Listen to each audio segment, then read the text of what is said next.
Turn on the radio.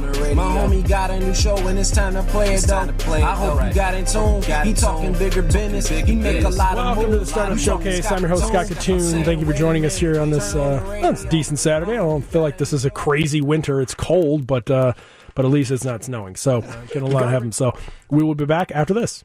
Welcome back to the Startup Showcase. Time for the Startup Showcase portion of the show. Ricky's still standing by with me.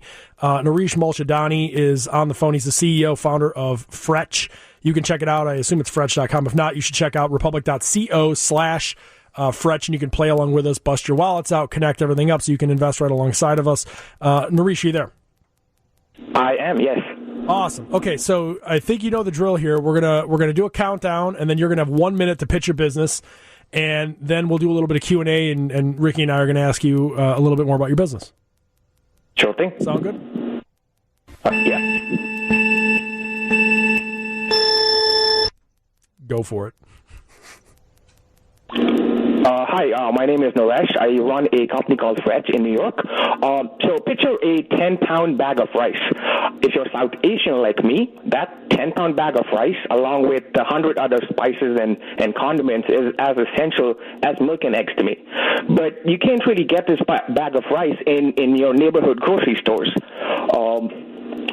The international aisles there are really a joke, and no one's really delivering this kind of stuff. Your Amazons and Walmarts are not delivering this.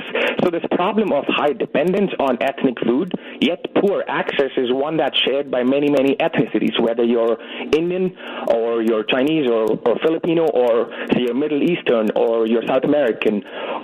This is a problem that's shared across the board. And we're talking about 25% of the U.S. population, or 81 million diverse people buying ethnic groceries worth over $100 billion every year. Fretch delivers ethnic groceries right to your doorstep. We've delivered over 25,000 orders so far, and we're growing organically.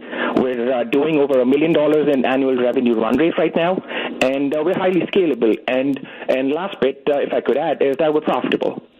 Very cool. All right, so here's the deal. I mean, I look at this, and Ricky, I think, can even speak better, than me to this. And I think you've got a real problem that you're solving for, to be totally honest. I mean, not just we, like as in millennials and we in the tech community, but we as Americans, I think, tend to zero in on our Instagram feed, and that's like all we see, and we don't really think about it. Like Grubhub, like, oh, Grubhub solves this problem, or Click at Mariano's, like it solves the problem. Obviously, it works. But I don't think we think of other people in the community who are from different backgrounds who have different needs for food. And they don't, culturally, maybe they don't just order pre-cooked food. They actually enjoy the art of cooking as a family and feeding as a family. So I think it's a huge opportunity. And you mentioned before, I don't know if you mentioned this, but you have 25,000 orders delivered, over 5,000 unique customers, 70% repeat customer rate, which means obviously people are coming back, which is great. Ricky, do you have any questions in particular to Naresh about this? Naresh, so, it was only a quick minute, so how does the distribution or the supplier side are you delivering it to the actual consumer or the small markets? No, we are delivering it right to the customer. So we're delivering it to their households, and we have a warehouse and a distribution network that we work with, and we store the goods in our warehouse, package them, and deliver them to right to their doorstep.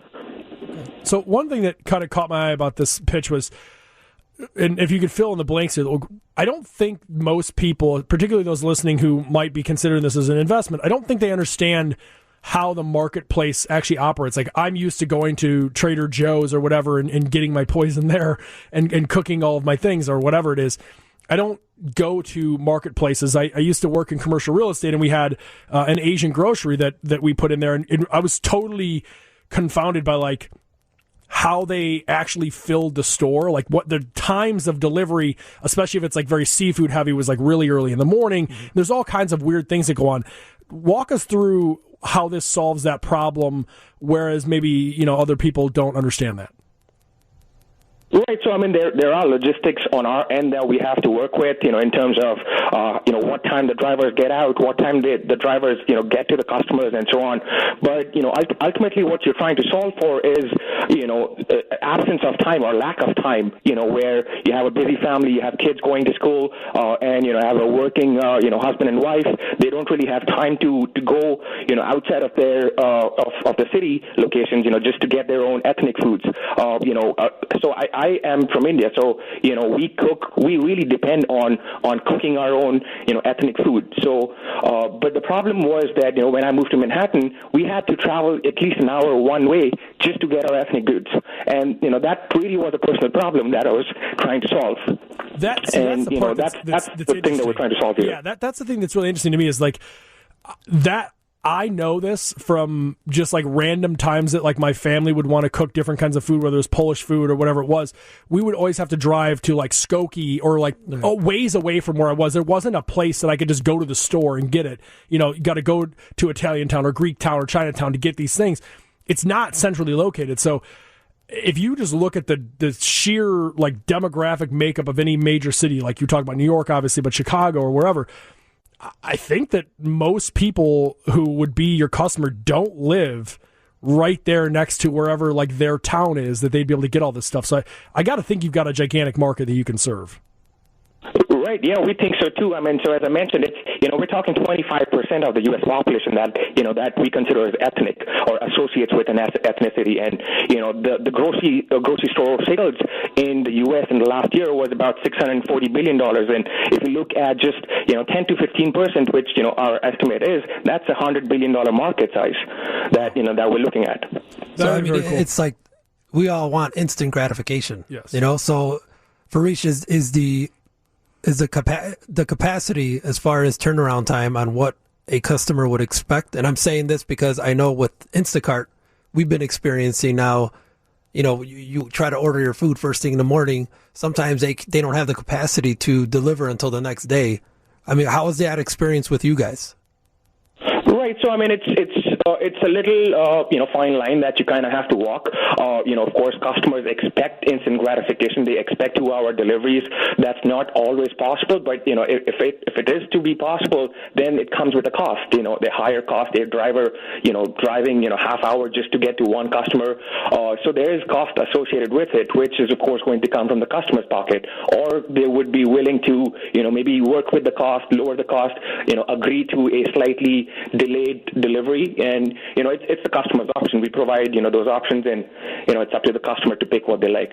So I want to end on this one. Ricky brought up kind of a good point when he mentioned Instacart. So I look at this market in particular, and I think like you have, you could look at it competitively, but you could also look at it as like a huge opportunity in the sense that there are. Like Amazon obviously is crushing and putting a lot of pressure on the Instacarts of the world. And so there's this like trouble that perhaps you run into on that side. But in all reality, you're so niche and it's so unique, and the user base is not the same. They don't have the same user behaviors as the general pop, if you want to call it that. And I wonder, are you looking at this as something that either becomes, you grow this into like an ethnic Instacart, literally, or is it something you're looking at like I can roll this into an acquisition, and that like Amazon or any of these other ones could acquire you, and in doing so put immense pressure on the Instacarts of the world because of the reality that you represent 25% of their market? That's insane. Like I got to think you're looking at that thinking that there's a move here. Right. I mean, there's many exit opportunities here, but the way we're looking at it is that because we're niche, we've kind of made all of these guys into indirect competition rather than direct competition, and so that gives us a little breathing room, so we can grow to a substantial size, get to multiple markets before they start thinking, I guess, and add as a complementary piece to any of their services. Be it totally agree. Amazon, be it Walmart, so on. Very cool. I love this. I really do. I like this a lot. People should go and check it out. Republic.co/Fetch. Fretch. And, thank you so much for calling in. Best of luck to you. Yeah, my pleasure.